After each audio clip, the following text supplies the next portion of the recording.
Once you have created your drawing and planned your colors, you're going to trace it onto some tracing paper. Be sure to outline the block edge all the way around so that you'll be able to line it up with the edge of your board. I added some Sharpie to mine because this is going to be my key image, and so I wanted to have some information that was going to show what my printing block would look like when I do my last image. So once you've traced it, you can put your drawing aside, and you're going to want to grab your block. I think it probably makes sense to put it on this way with the pins, the registration pins at the top, so that they're not in your way when you're carving. And you're going to take your graphite paper. It's dark on one side and light on the other side, and tape it onto your block. If you have masking tape, it would be better if you do it with masking tape, but I don't have any at home, so I'm just going to use this Scotch tape. So just want to pull the graphite paper onto the back and just tape it with a small piece of tape so it doesn't move around.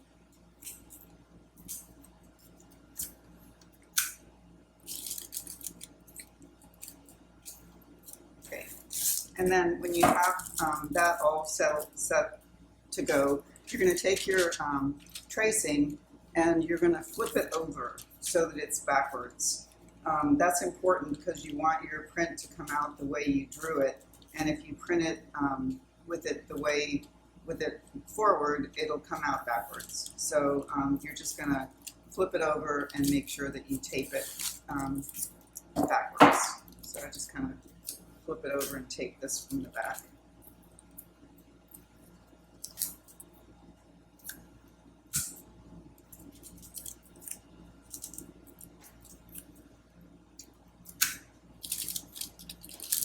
Doesn't have to be perfect. You just don't want it to move while you're tracing. Okay. And when I trace it, I'm going to use a ballpoint pen.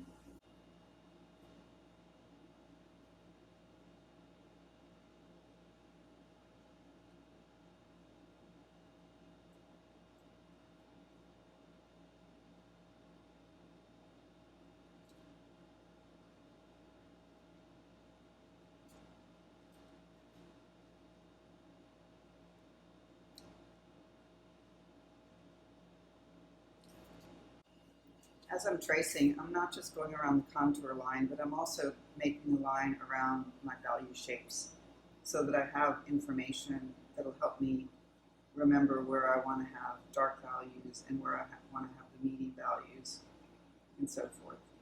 Since this is my key image, it's going to have mostly the black or the darkest value. I'm going to speed this up so you don't have to watch me draw this whole thing in.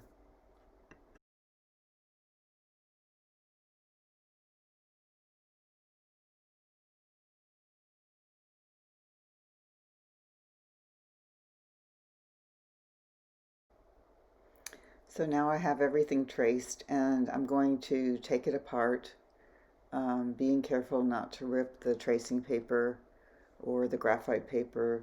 The graphite paper is usable again, so I can put it aside. The tracing paper I might want to use as a reference, but I don't really need it at this point.